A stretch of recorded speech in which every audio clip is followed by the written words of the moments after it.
странах об этом 심지어 думают. 러시아까지 돌변했습니다. 도대체 왜 러시아가 방향을 바꾼 걸까요? 그 배후엔 놀랍게도 작은 반도 하나가 있었습니다. 석유도 없고 핵무기도 없는 나라. 중국이 대응을 멈추고 미국이 협상을 제안했습니다. 말이 됩니까? 그런데 현실이었습니다.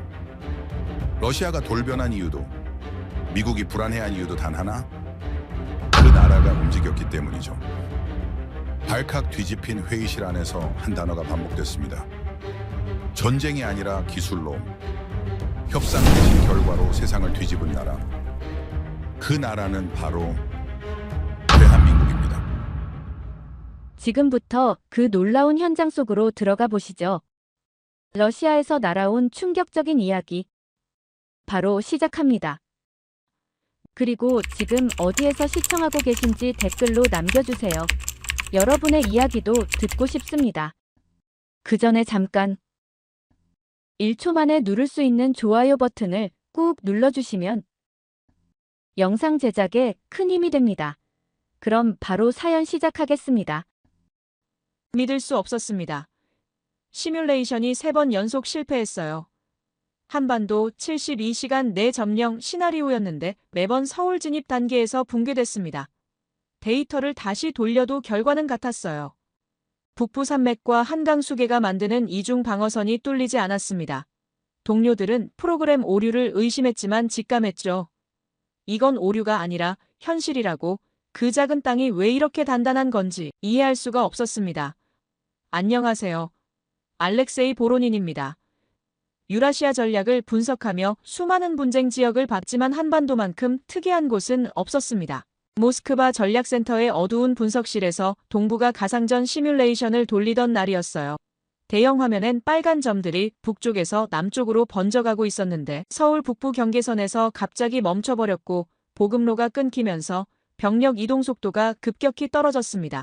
전선이 무너지기 시작했어요. 동료가 의아한 표정으로 데이터 오류 가능성을 제기했지만 3번을 반복해도 결과는 한치의 오차도 없이 똑같았고 그때 온몸에 전율이 흘렀습니다. 이건 프로그램의 결함이 아니라 이 땅이 가진 본질적인 힘이라는 걸 깨달았기 때문이에요. 화면을 멈추고 지형 데이터를 세밀하게 다시 열었는데 서울 북쪽엔 산맥이 세 줄기나 동서로 길게 가로막고 있었고 그 아래로 한강이 천연 해자처럼 흐르고 있었습니다. 침공군이 서울까지 도달하려면 산을 3번 넘고 강을 2번 건너야 했으며 보급 트럭이 좁은 산길을 천천히 오르는 동안 방어군은 고지에서 충분히 준비할 수 있었어요. 이건 인간이 설계한 요새가 아니라 자연 자체가 만든 거대한 성벽이었고 수천 년 동안 이 땅을 지켜온 보이지 않는 방패였습니다. 손가락으로 화면 위의 산맥 라인을 따라가며 경악했어요. 이 지형 구조는 군사교과서에 나오는 이상적인 방어 배치 그 자체였고 어떤 전략가도 이보다 완벽한 설계를 할 수 없었습니다. 산이 첫 번째 장벽이 되고 강이 두 번째 해자가 되며 그 사이의 좁은 통로들은 자연스럽게 병목 지점을 형성했어요. 대규모 병력이 한꺼번에 밀고 들어올 수 없었고 소수 방어 병력만으로도 충분히 막아낼 수 있는 구조였습니다. 그런데 책상 위로 이상한 보고서가 하나 더 올라왔어요. 제목은 한반도 외국 자본 유입 현황이었는데 표지를 넘기자마자 숫자들이 심상치 않다는 걸 직감했습니다. 제주도 토지 매입 통계였는데 중국 자본이 전년 대비 230%나 급증했고 주요 해안가와 전략 요충지는 절반 이상이 이미 외국인 소유로 넘어가 있었어요. 더 놀라운 건 한국 정부가 이 상황에 대해 거의 아무런 제동을 걸지 않고 있다는 사실이었고 마치 손 놓고 지켜만 보는 것처럼 보였습니다. 머릿속에 경보음이 울리기 시작했어요. 왜 중국은 이 작은 섬을 이렇게 집요하게 노리는 겁니까? 전략 지도를 다시 펼쳤는데 한반도를 중심으로 빨간 점이 4개나 찍혀 있었습니다. 중국, 러시아, 일본, 미국 세계 최강 국가들이 모두 이 작은 반도를 주시하고 있었고 석유도 없고 천연가스도 없는 땅인데 그들의 시선이 한순간도 떠나지 않았어요. 무언가 있었습니다. 그들이 목숨 걸고 탐낼 만한 결정적인 이유가 분명히 숨어 있었어요. 김철수 교수의 논문을 찾아 읽기 시작했는데 제목은 한반도의 지정학적 방어 구조였고 첫 페이지를 넘기자마자 한 문장이 시선을 사로잡았습니다. 서울은 인류 역사에서 보기 드문 자연 방어 도시라는 문장이었어요. 논문을 한 장 한 장 넘기면서 온몸에 소름이 돋았고 이 땅은 우연의 산물이 아니라 지리적 필연이었다는 확신이 들었습니다. 교수는 세밀한 지형 분석을 통해 침략군이 서울에 도달하려면 먼저 북부의 산악지대를 돌파해야 하고 그 다음 한강이라는 천년 해자를 건너야 하며 보급로는 산맥에 가로막혀 필연적으로 끊어진다고 설명했어요. 역사상 이 방어선을 완전히 돌파한 사례는 극히 드물었고 대부분의 침공은 이 지형 앞에서 좌절되거나 엄청난 대가를 치러야 했습니다. 손가락으로 그 문장의 밑줄을 긋는데 손이 떨렸어요. 바로 이게 답이었습니다. 그런데 더욱 충격적인 문서를 발견했어요. 한국 역사 교과서에 적혀있다는 900번 침략이라는 숫자였는데 처음엔 그대로 믿었고 이 민족이 그만큼 약했던 거라고 생각했습니다. 하지만 전쟁사 데이터베이스를 직접 분석하기 시작하자 전혀 다른 진실이 서서히 드러나기 시작했어요. 실제 국가 존망을 건 대규모 전쟁은 단 5번뿐이었습니다. 고구려 대 수나라의 충돌, 고구려 대 당나라의 긴 전쟁, 고려시대 거란의 침입, 임진왜란, 병자호란이 전부였고 나머지는 작은 국경 충돌이나 해적 소탕전까지 모조리 합산해서 부풀린 숫자였어요. 더 놀라운 사실은 그 5번의 대규모 전쟁 중에서도 대부분을 성공적으로 막아냈다는 점이었고 민족이 완전히 무너진 경우는 단 한 번도 없었습니다.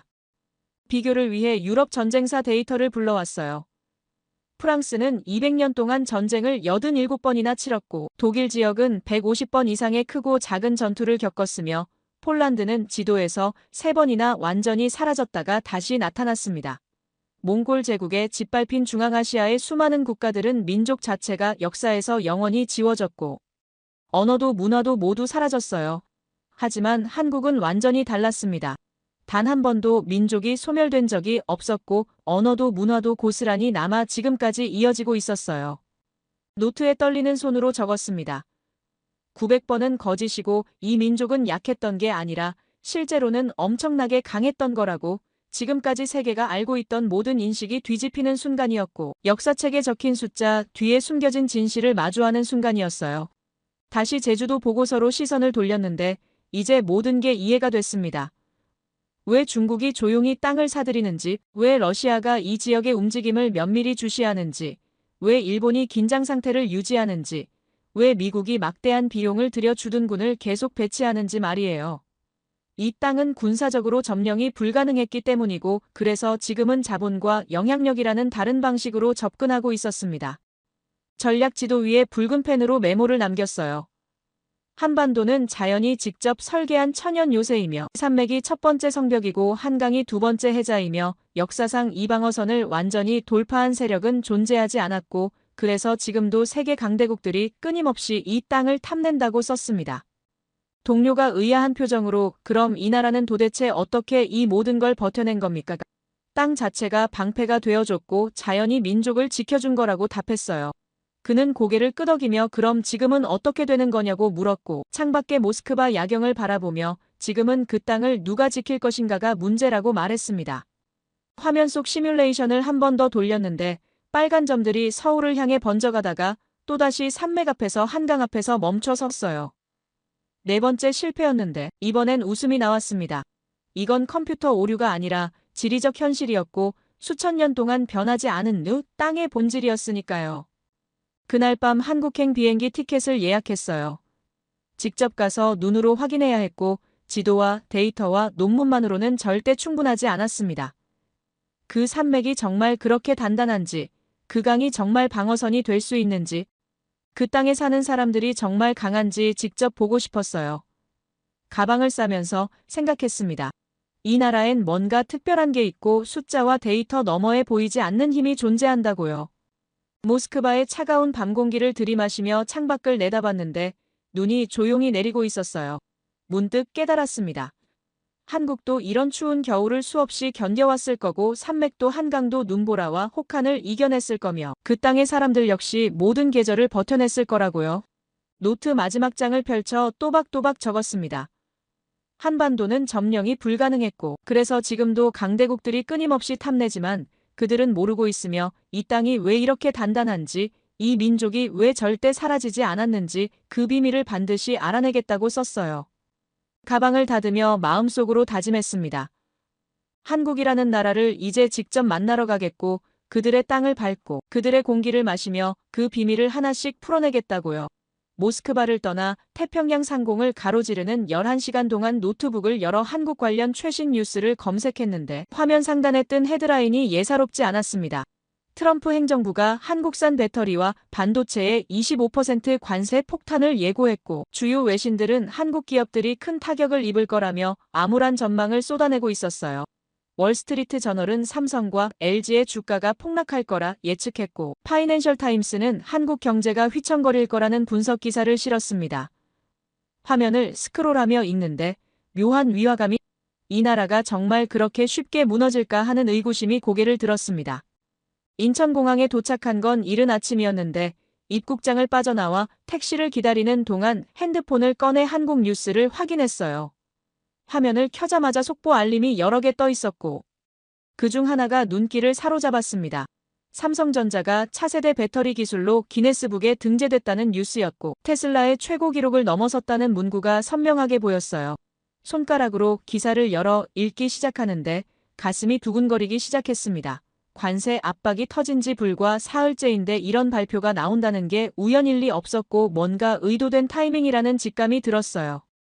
택시 안에서 관련 기사를 하나씩 찾아 읽기 시작했는데 숫자들이 놀라웠습니다. 한 번 충전으로 1205km를 주행할 수 있다는 게 첫 번째 충격이었고 이건 벤츠가 세운 기존 기록보다 160km나 더 긴 거였어요. 두 번째 충격은 충전 속도였는데 단 16분 만에 400km를 달릴 수 있는 에너지를 채울 수 있다고 했습니다. 커피 한 잔 마실 시간이면 충분하다는 설명이 따라붙었고 이게 정말 가능한 기술인지 의심스러울 정도였어요. 화면을 계속 스크롤하며 읽는데 손에 땀이 배기 시작했습니다.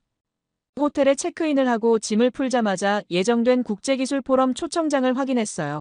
장소는 남산기슭에 위치한 서울 글로벌 이노베이션 센터였는데 한국 정부가 국제기술 교류를 위해 3년 전 새로 지은 최첨단 시설이라고 적혀 있었습니다. 에너지와 생존의 새로운 언어라는 대주제 아래 각국의 전문가들이 모이는 자리였고 특히 삼성의 배터리 기술 발표 세션은 사전 등록이 마감될 정도로 인기였다고 했어요. 센터에 도착하니 유리와 강철로 이루어진 6층 건물이 햇살을 받아 빛나고 있었고 입구엔 이미 각국에서 온 참석자들이 3355 모여 대화를 나누고 있었습니다. 로비로 들어서자 천장까지 뻗은 대형 아트리움이 시선을 압도했고 벽면에는 한국의 기술 혁신 역사를 보여주는 디지털 전시가 흐르고 있었어요. 등록 데스크에서 명찰을 받아 목에 걸고 3층 메인 홀로 향했는데 복도를 걷는 내내 긴장감이 고조됐습니다. 메인 홀에 들어서자 이미 100여 명이 넘는 사람들로 가득 차 있었고 무대 위 대형 스크린엔 삼성 로고와 함께 배터리 세례 단면 구조가 확대되어 떠 있었어요. 겨우 중간쯤 자리를 찾아 앉았는데 옆자리엔 독일에서 온 자동차 엔지니어가 앉아 있었고 앞줄엔 프랑스 배터리 연구소 사람들이 보였습니다.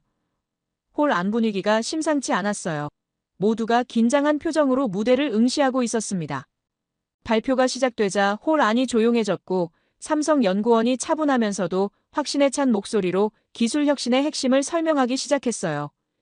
실리콘과 흑연을 나노 단위로 결합한 복합 소재를 개발했고 그 위에 탄소 코팅층을 입혀 충전 시 발생하는 팽창 문제를 근본적으로 해결했다는 내용이었습니다.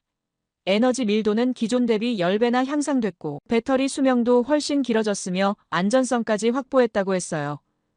스크린에 뜬 그래프는 경쟁사들과의 성능 차이를 명확히 보여줬고 삼성의 점이 다른 모든 점들을 압도적으로 넘어서 있었습니다. 노트를 꺼내 재빨리 숫자들을 적어 내려갔는데 손이 떨렸어요. 1205km, 160km 추가, 16분 충전, 400km 주행, 에너지 밀도 10배. 이 모든 수치가 단순한 개선이 아니라 패러다임의 전환을 의미했습니다. 전기차의 가장 큰 약점이었던 주행거리와 충전시간 문제를 동시에 해결한 거였고 이건 업계 전체를 뒤흔들 기술이었어요. 발표가 끝나자 질의응답 시간이 이어졌는데 유럽 쪽 전문가 한 명이 손을 들고 일어나 이 수치가 실제로 양산 가능한 수준인지 아니면 실험실 조건에서만 가능한 건지 물었습니다. 날카로운 질문이었지만 삼성 연구원은 흔들림 없이 답했어요. 이미 시제품 단계를 넘어 양산 준비에 들어갔고 2년 내 상용화가 가능하다고 했습니다. 홀 안에서 웅성거림이 일었고 몇몇 사람들은 믿기 힘들다는 표정으로 고개를 가로저었어요. 옆자리 독일 엔지니어가 작은 목소리로 동료에게 이건 테슬라보다 앞선 기술이라고 속삭이는 게 들렸습니다. 그 말이 맞았어요. 테슬라가 지난 10년 동안 전기차 혁명을 주도했지만 배터리 기술 자체는 여전히 한계가 명확했고 긴 충전 시간과 제한된 주행거리는 소비자들이 감수해야 할 불편이었습니다. 그런데 삼성이 그 한계를 단숨에 뛰어넘은 겁니다. 미국 기업도 유럽 기업도 못한 걸 해낸 거였어요. 휴식 시간에 복도로 나왔는데 참석자들끼리 삼삼오오 모여 방금 본 발표에 대해 열띤 토론을 벌이고 있었어요. 독일 자동차 업체 관계자로 보이는 사람은 이 기술이 상용화되면 전기차 시장 판도가 완전히 바뀔 거라며 우려 섞인 목소리로 말했고, 프랑스 배터리 연구소 사람은 어떻게 이런 혁신을 이뤄냈는지 도저히 이해할 수 없다고 했습니다. 미국 쪽 애널리스트는 한국이 반도체에 이어 배터리까지 장악하면 글로벌 공급망에서 차지하는 위상이 더욱 커질 거라는 분석을 내놓았어요. 창가로 다가가 서울 시내를 내려다보며 생각에 잠겼는데 문득 한 가지 의문이 들었습니다. 이 나라엔 석유도 없고 천연가스도 없으며 희토류 같은 전략 자원도 거의 없는데 어떻게 이런 기술을 만들어낸 겁니까? 러시아는 세계 최대 에너지 자원국이지만 이런 혁신 기술은 나오지 않았고 중동은 석유로 부자 나라가 됐지만 배터리 기술과는 거리가 멀었어요. 한국은 정반대였습니다. 자원은 없지만 기술이 있었고 땅속에서 캐낼 건 없지만 머리에서 만들어낼 건 넘쳐났어요. 다시 홀로 들어가 자리에 앉았는데 다음 발표자가 무대에 올라 한국 배터리 산업의 역사를 간단히 소개하기 시작했습니다. 불과 20년 전만 해도 한국은 이 분야에서 후발주자였고 일본 기업들이 시장을 완전히 장악하고 있었다고 했어요. 하지만 한국 기업들은 포기하지 않았고 막대한 연구 개발비를 쏟아부으며 기술 격차를 좁혀갔으며 이제는 세계 시장 점유율 1위를 차지하게 됐다는 내용이었습니다. 스크린에 그래프가 떴는데 2000년대 초반엔 한국 기업 점유율이 10%도 안 됐지만 지금은 60%를 넘어섰다고 했어요. 놀라운 성장 곡선이었고 20년 만에 추격자에서 선두주자로 완전히 뒤바뀐 겁니다. 옆자리 참석자가 작게 감탄하는 소리를 냈고 앞줄에 앉은 사람은 고개를 끄덕이며 메모를 했어요. 발표가 모두 끝나고 사람들이 하나둘 자리를 뜨기 시작할 때 자리에 그대로 앉아 생각에 잠겼습니다. 트럼프가 관세 폭탄을 예고한 건 한국을 무너뜨리려는 압박이었지만 삼성은 그 압박에 굴복하지 않고 오히려 세계 최고 기술로 답한 겁니다. 이건 협상 카드가 아니라 실력으로 맞선 거였고 말이 아니라 결과로 증명한 거였어요. 노트에 적었습니다. 자원 빈국이 기술 강국이 됐고 가진 게 없던 나라가 세계 최강을 이겼으며 테슬라도 벤츠도 도요타도 못한 걸 삼성이 해냈다고 썼어요. 이 나라의 방패는 산맥만이 아니었고 기술 또한 방패였으며 자원이 없다는 약점을 지식으로 바꿔버린 민족이었습니다. 텅 빈 홀을 천천히 걸어 나오며 확신했어요. 한국은 무너지지 않을 거고 오히려 더 강해질 거라고요. 밖으로 나오니 저녁 노을이 남산을 물들이고 있었고 도시 전체가 황금빛으로 빛나고 있었습니다. 다음 날 아침 호텔 창문을 열자 서울의 차가운 공기가 얼굴을 스쳤고 멀리 남산타워가 새벽 안개 속에서 희미하게 보였습니다. 침대 옆 탁자에 놓인 노트북을 열어 어젯밤 메모해둔 자료들을 다시 훑어보는데 문득 궁금증이 고개를 들었어요.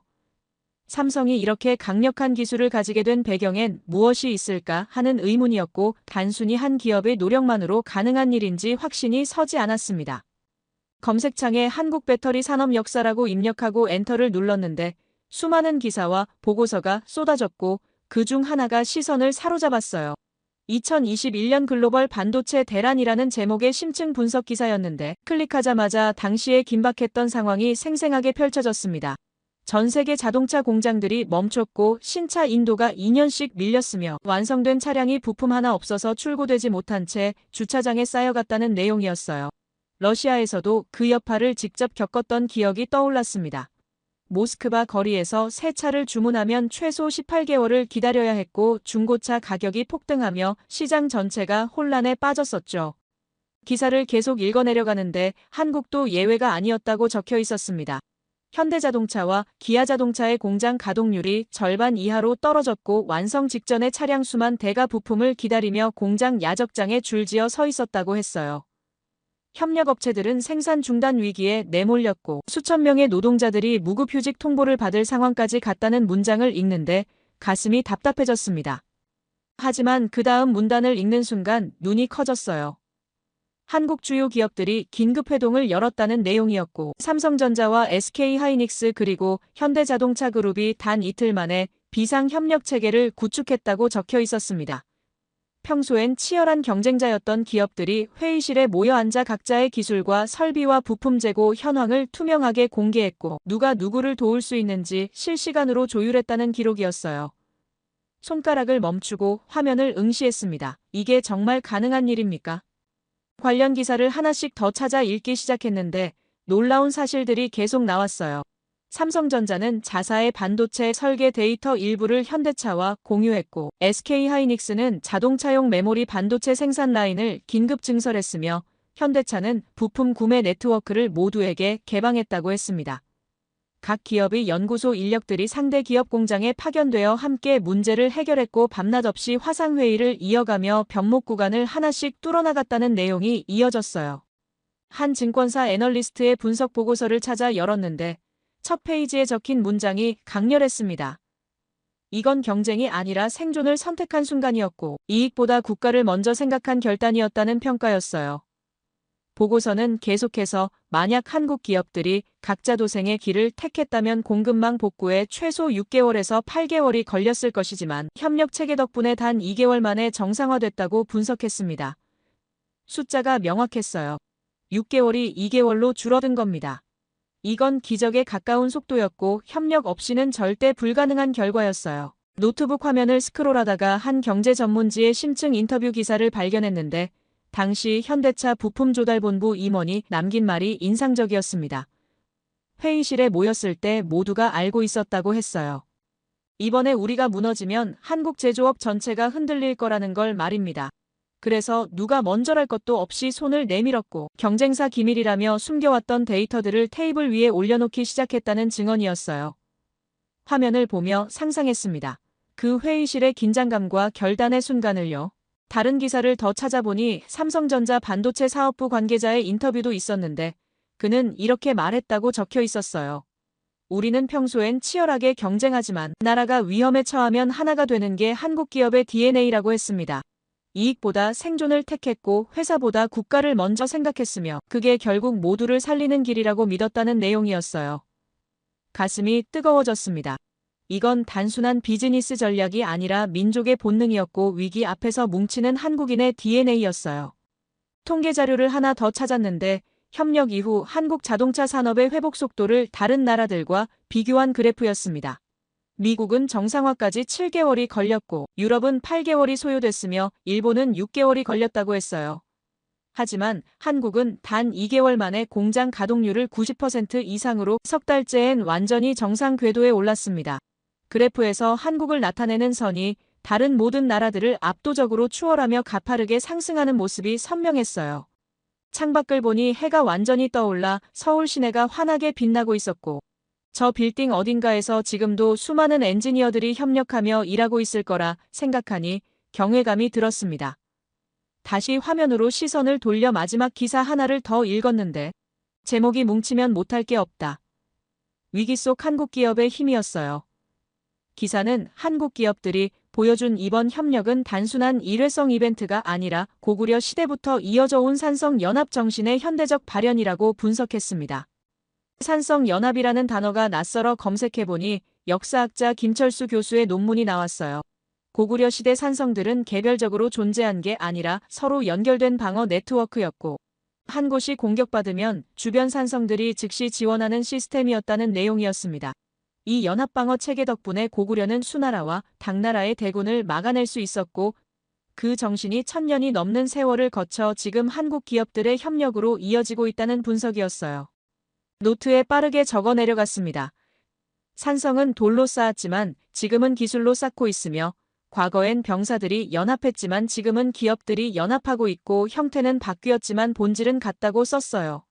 위기 앞에서 뭉치는 힘, 이익보다 생존을 택하는 결단, 경쟁자를 동지로 바꾸는 지혜, 이 모든 게 한국이라는 나라를 지켜온 보이지 않는 힘이었습니다. 핸드폰으로 시계를 확인하니 오전 9시였고 오늘 일정을 다시 점검했어요. 오후에 산업통상자원부가 주최하는 공급망 안보 세미나가 예정돼 있었고 삼성과 현대 그리고 SK 관계자들이 패널로 참석한다고 적혀 있었습니다. 어제 본 배터리 기술도 놀라웠지만 오늘 들을 이야기는 더욱 중요할 것 같다는 예감이 들었어요. 샤워를 하고 옷을 갈아입으며 생각했습니다. 러시아에서는 이런 협력이 가능할까 하는 의문이었어요.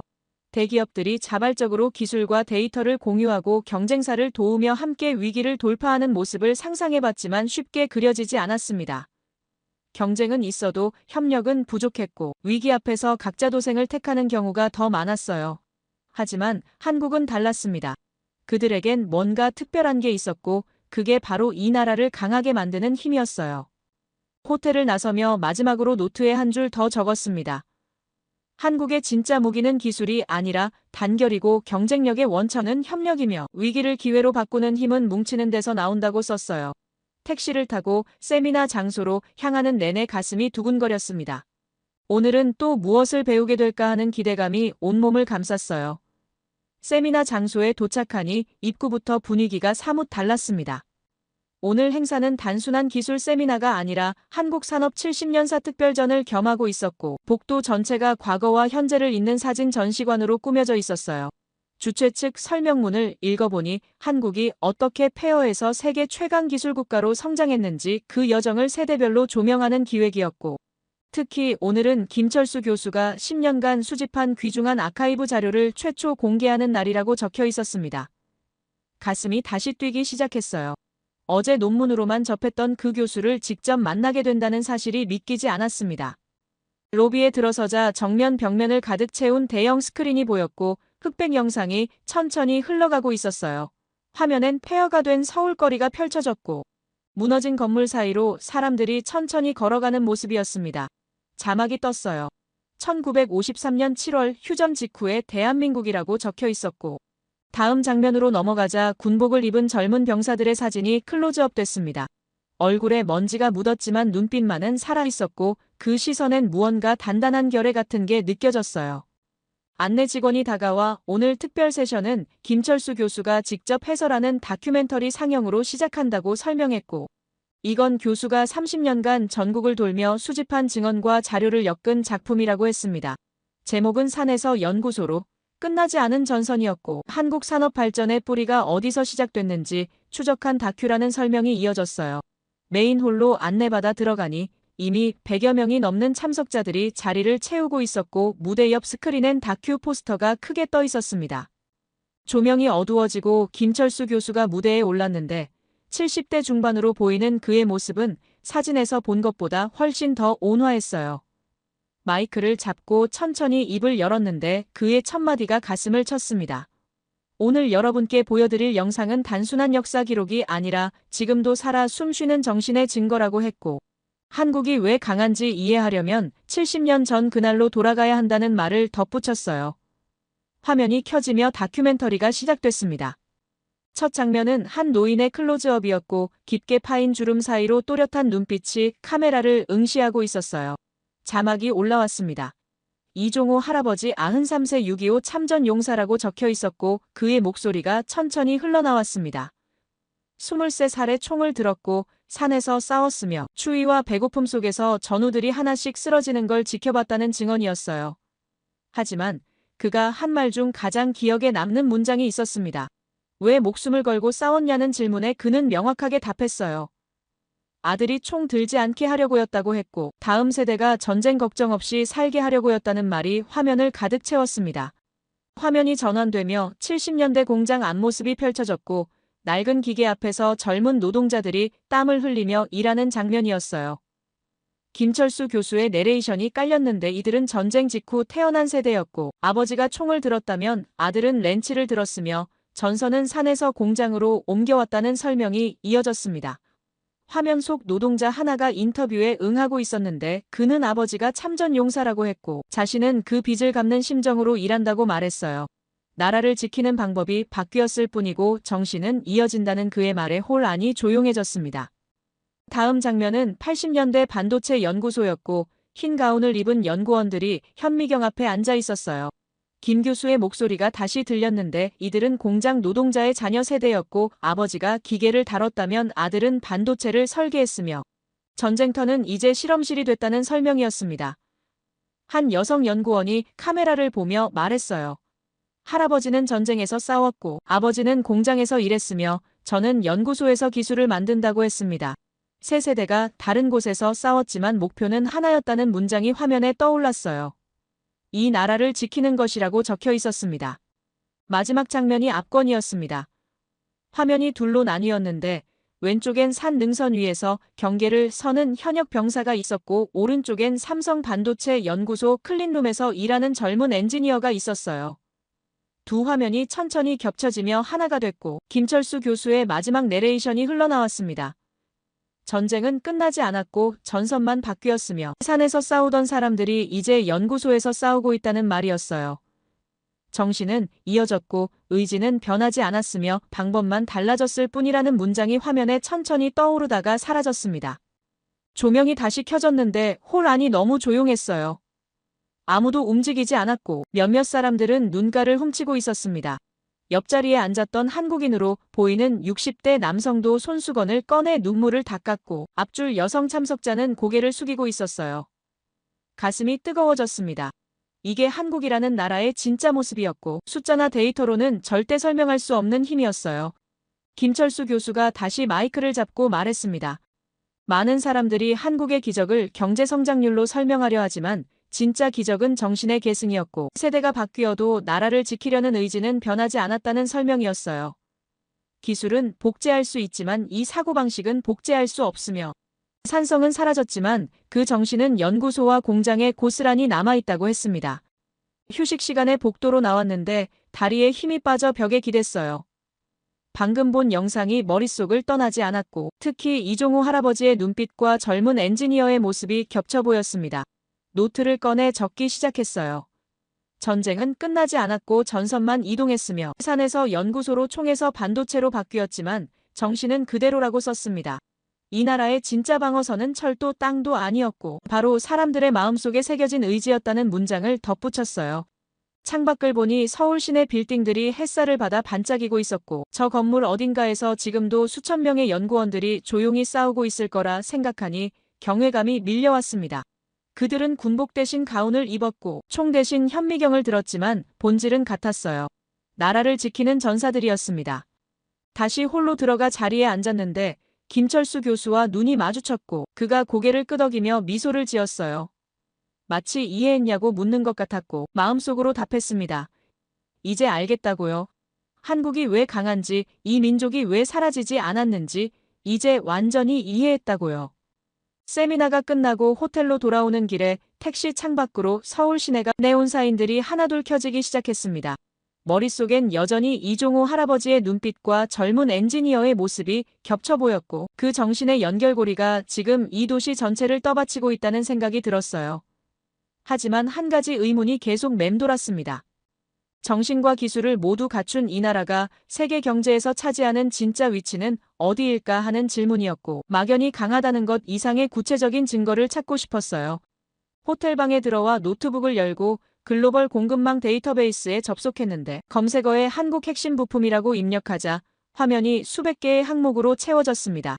첫 번째 항목을 클릭하니 반도체 시장 점유율 그래프가 나왔고 메모리 반도체 부문에서 삼성과 SK하이닉스가 합쳐서 71%를 차지하고 있었어요.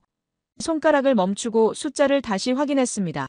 71%라는 건 전 세계 스마트폰과 컴퓨터와 서버에 들어가는 메모리 칩 10개 중 7개가 한국산이라는 뜻이었고 만약 이 공급이 끊기면 애플도 삼성도 구글도 생산을 멈출 수밖에 없다는 의미였어요. 다음 자료로 넘어가니 배터리 시장 분석 보고서가 나왔고 LG에너지솔루션과 삼성 SDI 그리고 SK온이 전기차 배터리 시장의 63%를 장악하고 있다는 통계가 선명하게 보였습니다. 보고서를 읽어내려가는데 놀라운 문장이 나왔어요. 테슬라 모델 3에 들어가는 배터리는 LG가 만들고 폭스바겐 ID 시리즈는 SK가 공급하며 BMW 전기차는 삼성 배터리를 사용한다는 내용이었고 한국 배터리 없이는 전 세계 전기차 산업이 사실상 마비될 수밖에 없다는 분석이 이어졌습니다. 화면을 스크롤하며 계속 자료를 찾아보는데 손이 떨리기 시작했어요. 디스플레이 패널 시장에서 삼성과 LG의 점유율이 55%였고 스마트폰 카메라 모듈 시장에선 68%였으며 선박용 엔진과 조선 기술에선 중국을 제치고 1위를 탈환했다는 기록이 줄줄이 나왔습니다. 이건 단순히 잘한다는 수준이 아니었어요. 세계 경제의 핵심 동맥을 한국이 쥐고 있다는 뜻이었고 이 나라가 멈추면 글로벌 공급망 전체가 연쇄적으로 무너질 수 있다는 의미였습니다. 문득 러시아에서 봤던 다른 아시아 국가들 데이터가 떠올랐고 비교를 위해 검색을 시작했어요. 먼저 일본 제조업 현황을 찾아봤는데 한때 세계를 주름잡던 일본 전자기업들이 지난 20년간 급격히 몰락했다는 기록이 가득했습니다. 소니는 텔레비전 시장에서 삼성과 LG에 밀렸고 도시바는 반도체 사업을 팔아야 했으며 파나소닉은 배터리 시장에서 한국 기업들에 추월당했다는 분석이 이어졌어요. 잃어버린 30년이라는 표현이 반복적으로 나왔고 혁신을 멈춘 대가가 얼마나 혹독한지 보여주는 사례들이었습니다. 중국 자료를 열어보니 상황이 달랐지만 결론은 비슷했어요. 중국은 생산 규모에서 압도적이었지만 핵심 기술은 여전히 해외 의존도가 높았고 특히 반도체 설계와 고급 배터리 기술에선 한국과 미국에 크게 뒤처져 있다는 분석이 명확했습니다. 조립은 잘하지만 설계는 못하고 양은 많지만 질은 따라오지 못한다는 평가가 여러 보고서에 공통적으로 등장했어요. 동남아시아 국가들은 더욱 명확했습니다. 베트남은 삼성 공장 덕분에 수출이 늘었지만 기술은 여전히 한국 본사에서 왔고 태국과 인도네시아는 부품 조립에 머물러 있으며 핵심 기술 개발과는 거리가 멀다는 내용이 이어졌어요. 노트를 꺼내 빠르게 적기 시작했습니다. 일본은 과거에 머물렀고 중국은 규모만 크며 동남아는 조립만 하지만 한국은 핵심 기술을 쥐고 있고 설계부터 생산까지 전 과정을 장악했으며 세계가 필요로 하는 부품을 만드는 유일한 나라라고 썼어요. 손에 땀이 배기 시작했습니다. 작은 나라라는 표현이 얼마나 잘못된 인식인지 이제 명확하게 보였어요. 다시 화면으로 돌아와 K-팝과 한국 드라마 관련 자료를 찾았는데 문화산업까지 포함하면 한국의 영향력은 더욱 놀라웠습니다. 방탄소년단이 빌보드 차트 1위를 차지했고 넷플릭스 글로벌 순위 상위 10개 중 5개가 한국 드라마였으며 K-팝 콘서트엔 전 세계에서 수십만 명이 몰려든다는 통계가 나왔어요. 한 문화평론가의 칼럼을 읽었는데 한국은 기술뿐 아니라 문화로도 세계를 점령하고 있으며 이건 단순한 유행이 아니라 소프트 파워의 진정한 발현이라는 분석이 인상적이었습니다. 창밖을 보니 서울 야경이 환하게 빛나고 있었고 저 불빛 하나하나가 세계와 연결돼 있다는 생각이 들자 가슴이 벅차올랐어요. 이 도시에서 만들어진 반도체가 실리콘밸리로 가고 배터리가 디트로이트로 가며 디스플레이가 도쿄로 가고 있었습니다. 한국이 멈추면 애플 공장이 멈추고 테슬라 생산 라인이 멈추며 전 세계 스마트폰 출하가 지연될 수밖에 없는 구조였어요. 노트 마지막 페이지를 펼쳐 천천히 적어 내려갔습니다. 한국을 작은 나라라고 부르는 사람들이 있지만 그건 지도만 본 착각이고 진짜 크기는 영향력으로 재야하며 그 기준으로 보면 한국은 거대한 나라라고 썼어요. 세계가 한국 없이는 못 살고 한국 기술 없이는 현대 문명이 작동하지 않으며 이건 과장이 아니라 냉정한 사실이라는 문장을 덧붙였습니다. 핸드폰을 들어 김철수 교수가 오후에 나눠준 명함을 꺼냈고 그에게 짧은 메시지를 보냈어요. 오늘 다큐멘터리 덕분에 많은 걸 배웠고 이제 한국이 왜 강한지 완전히 이해했다는 내용이었으며 내일 귀국 전에 짧게라도 뵙고 싶다는 부탁을 덧붙였습니다. 답장은 5분도 안 돼 왔고 내일 아침 공항 가는 길에 잠깐 들르라는 따뜻한 제안이었어요. 노트북을 닫고 침대에 누워 천장을 올려다봤는데 지난 사흘간 본 모든 장면이 파노라마처럼 스쳐 지나갔습니다. 시뮬레이션 화면 속에서 멈춰 선 빨간 점들, 삼성 배터리 발표장의 경악한 표정들, 긴급 회의실에서 손을 맞잡은 기업인들, 이종우 할아버지의 눈빛, 클린룸 속 젊은 엔지니어의 뒷모습, 그리고 지금 확인한 압도적인 숫자들까지 모든 게 하나로 연결됐어요. 한국은 기적이 아니라 필연이었고 우연이 아니라 선택이었으며 행운이 아니라 땀과 의지의 결과였습니다. 산맥이 첫 번째 방패였고 기술이 두 번째 칼이었으며 정신이 세 번째 요새였어요. 이 세 가지가 합쳐져 세계가 무시할 수 없는 나라를 만들었고 작다고 얕잡아 볼 수 없는 힘을 키웠으며 이제는 없어서는 안 될 존재가 됐습니다. 눈을 감으며 마지막 생각이 떠올랐어요. 내일 김철수 교수를 만나면 마지막 질문을 하나 하고 싶다고 생각했습니다. 한국의 미래는 어디로 가고 있으며 이 힘은 계속 이어질 수 있을까 하는 질문이었어요. 하지만 이미 답은 알고 있었습니다. 정신이 살아있는 한 이 나라는 멈추지 않을 거라고요. 다음 날 아침 일찍 호텔을 나섰고 약속 장소인 남산기슭 작은 찻집으로 향했습니다. 김철수 교수가 먼저 와서 창가 자리에 앉아 있었고 그의 앞엔 이미 따뜻한 차 2잔이 놓여 있었어요. 자리에 앉자 교수가 조용히 미소 지으며 어제 세미나는 어땠냐고 물었고 지난 사흘간 본 모든 것이 하나로 연결됐다고 답했습니다. 교수는 고개를 끄덕이며 한국을 이해하는 데 가장 중요한 건 숫자가 아니라 정신이며 기술이 아니라 의지라고 말했고 그 말이 가슴 깊이 박혔어요. 차를 한 모금 마시며 마지막 질문을 꺼냈습니다. 이 나라의 미래는 어디로 가고 있으며 지금의 힘이 계속 이어질 수 있을까 하는 물음이었죠. 교수는 잠시 창밖을 바라보다가 천천히 답했습니다. 전쟁을 기억하는 세대가 사라져도 그들이 남긴 정신은 DNA처럼 다음 세대에 새겨졌고 산에서 쌓은 기억이 연구소에서 일하는 동력이 됐으며 그 연결고리가 끊어지지 않는 한 한국은 계속 강할 거라고 했어요. 그 말을 듣는 순간 모든 의문이 풀렸고 이제 돌아갈 시간이라는 걸 깨달았습니다. 인천공항으로 가는 리무진 버스 안에서 핸드폰을 꺼내 지난 사흘간 찍어둔 사진들을 천천히 넘겨봤고 포럼 발표 화면과 다큐멘터리 장면 그리고 서울 야경 사진이 차례로 지나갔어요. 문득 어제 본 온라인 댓글들이 떠올랐습니다. 삼성 배터리 뉴스 아래 달린 수백 개의 댓글을 읽으며 느꼈던 한국인들의 자부심이 다시 생생하게 기억났어요. 세계 최고의 삼성 너무 자랑스럽다는 댓글이 60개 좋아요를 받았고 테슬라도 못 해낸 삼성의 놀라운 기술력이라는 제목에 수천 개의 공감이 달렸으며 대한민국 만세라는 짧은 댓글조차 40개가 넘는 추천을 받았습니다. 그 댓글들 사이에서 한 가지 공통점을 발견했어요. 모두가 테슬라를 언급하고 있었고 그 기업을 넘어섰다는 사실에 열광하고 있었다는 점이었습니다. 테슬라라는 이름이 왜 그렇게 특별한 의미를 가지는지 생각해봤는데 답은 명확했어요. 일론 머스크가 이끄는 테슬라는 단순한 자동차 회사가 아니라 전기차 혁명의 상징이었고 불가능을 가능으로 만든 혁신의 아이콘이었으며 실리콘밸리가 자랑하는 최첨단 기술력의 결정체였습니다. 2008년 테슬라 모델 3가 출시됐을 때 전 세계가 충격에 빠졌고 전통 자동차 회사들은 패닉에 빠졌으며 투자자들은 앞다퉈 테슬라 주식을 사들였어요. 전기차는 미래가 아니라 현재가 됐고 테슬라는 그 미래를 만든 기업으로 추앙받았으며 시가총액이 도요타와 폭스바겐을 합친 것보다 높아지는 기적을 만들어냈습니다.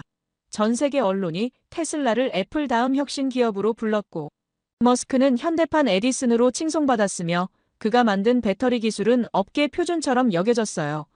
그런 테슬라를 삼성이 넘어섰다는 건 단순한 기술 경쟁의 승리가 아니었습니다. 실리콘밸리의 신화를 아시아 기업이 깼다는 의미였고 미국 중심의 기술 패권에 균열이 생겼다는 신호였으며 작다고 무시당하던 한국이 세계 최강 기업과 어깨를 나란히 했다는 증명이었어요. 댓글 중 하나가 특히 기억에 남았습니다. 우리나라는 머리로 먹고 사는 나라이고 집요하고 뚝심 있게 밀어붙여온 반도체와 배터리가 정말 자랑스럽다는 내용이었는데 그 문장엔 자원 없는 나라가 지식으로 세계를 이겼다는 자부심이 고스란히 담겨 있었어요. 또 다른 댓글은 삼성, 현대, SK, 대한민국 만만세라고 적혀 있었고 기업 이름 뒤에 국가 이름을 붙인 게 인상적이었습니다. 한국인들에게 삼성의 성공은 단순히 한 기업의 업적이 아니라 국가 전체의 승리였고 개인의 자랑이 아니라 민족의 자긍심이었으며 회사가 아니라 우리라는 공동체의 성취였어요. 공항에 도착해 체크인을 마치고 출국장을 통과했는데 탑승 시간까지 2시간이 남아 있었습니다. 면세구역 카페에 앉아 마지막 커피를 주문하고 창밖을 바라봤는데 활주로 너머로 서울 방향 하늘이 맑게 개어 있었어요. 노트를 꺼내 펼쳤고 지난 나흘간 적어둔 문장들이 빼곡하게 채워진 페이지들이 펼쳐졌습니다. 첫 페이지엔 시뮬레이션 실패 관련 메모가 있었고 중간엔 1205km와 16분이라는 숫자가 크게 적혀 있었으며 마지막 페이지엔 이종호 할아버지 이름과 산에서 연구소로라는 문장이 또렷하게 남아 있었어요. 펜을 들어 마지막 페이지 아래쪽 빈 공간에 천천히 적기 시작했습니다. 나는 데이터를 분석하러 왔지만 사람을 만났고 숫자를 확인하러 왔지만 정신을 배웠으며 기술을 보러 왔지만 의지를 목격했다고 썼어요. 한국의 산맥은 첫 번째 성벽이었고 한국의 기술은 두 번째 방패였으며 한국의 정신은 세 번째 요새였다는 문장을 덧붙였습니다. 손을 멈추고 지금까지 쓴 문장들을 다시 읽어보는데 가슴이 뜨거워졌어요. 이 모든 게 진짜였고 과장이 아니었으며 한국이라는 나라가 가진 힘의 실체였습니다. 탑승 안내방송이 나왔고 게이트로 향하며 마지막으로 서울 쪽 하늘을 바라봤습니다.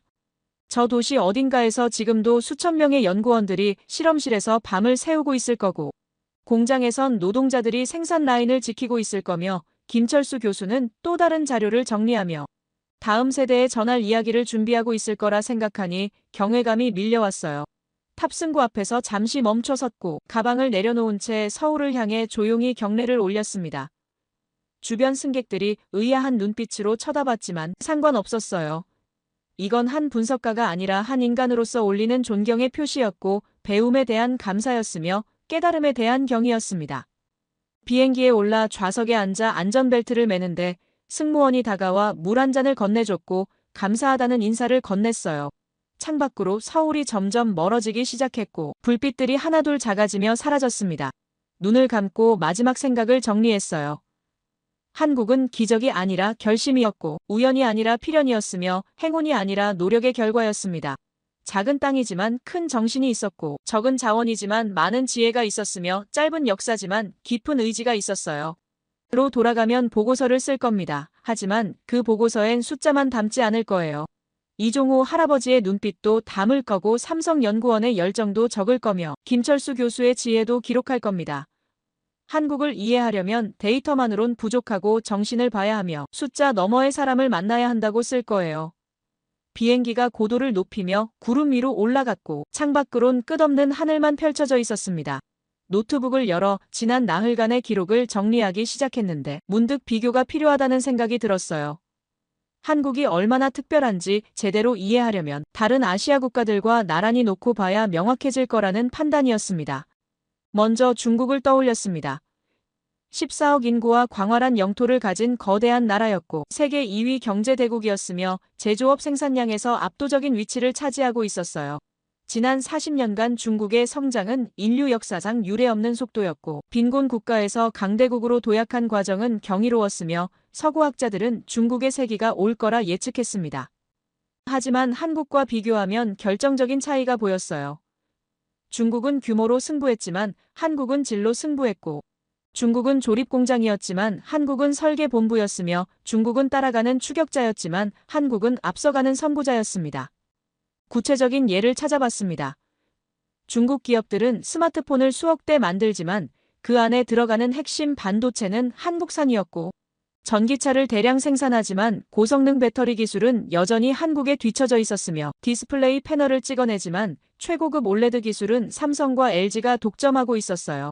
중국 정부가 반도체 굴기를 외치며 수천억 달러를 쏟아부었지만 아직도 핵심 설계 기술에선 한국과 미국을 따라잡지 못했고 이건 돈으로만 해결되지 않는 문제였습니다.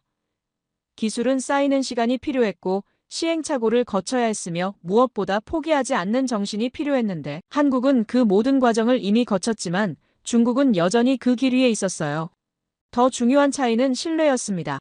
중국산 제품은 저렴하지만 품질을 의심받았고 중국 기술은 빠르지만 안전성을 검증받지 못했으며 중국 기업은 크지만 투명성이 부족했어요.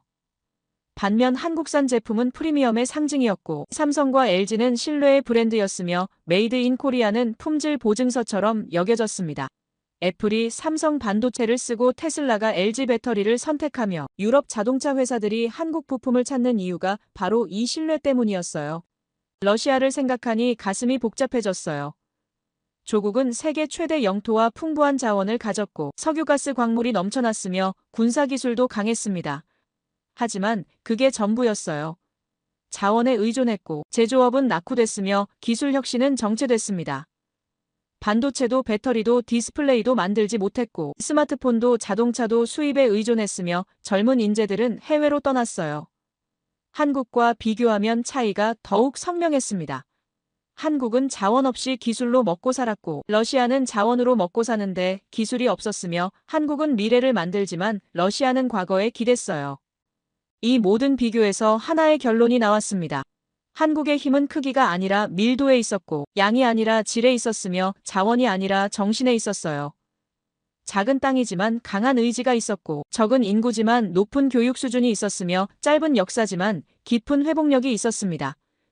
중국처럼 크지 않아도 됐고 일본처럼 오래되지 않아도 됐으며 러시아처럼 자원이 풍부하지 않아도 됐어요. 한국은 한국만의 길을 찾았고 그 길이 정답이었습니다. 창밖으로 시베리아 설원이 펼쳐지기 시작했고 끝없는 하얀 대지가 보였습니다. 저 광활한 땅도 인간의 의지 없이는 무용했고 자원도 기술 없이는 힘이 없었으며 크기도 정신 없이는 의미가 없다는 걸 한국이 증명했어요.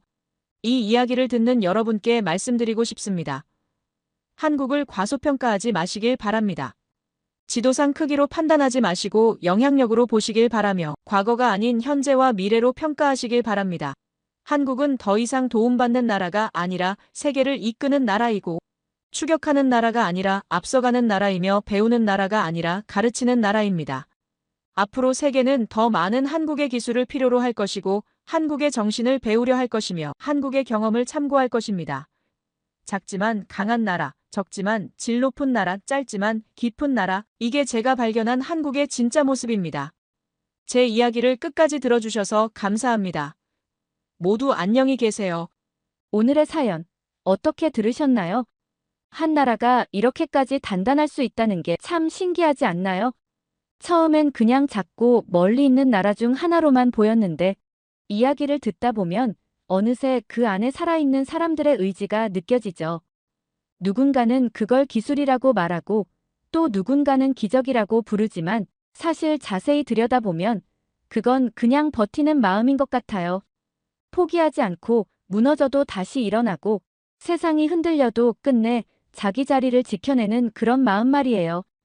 우린 종종 힘이란 걸 군사력이나 돈으로만 생각하지만 진짜 힘은 아마도 끝까지 믿는 마음 아닐까요?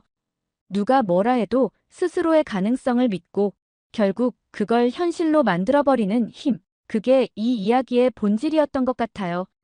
이제 세상은 눈에 보이는 싸움보다 보이지 않는 싸움에서 승패가 갈리고 있죠.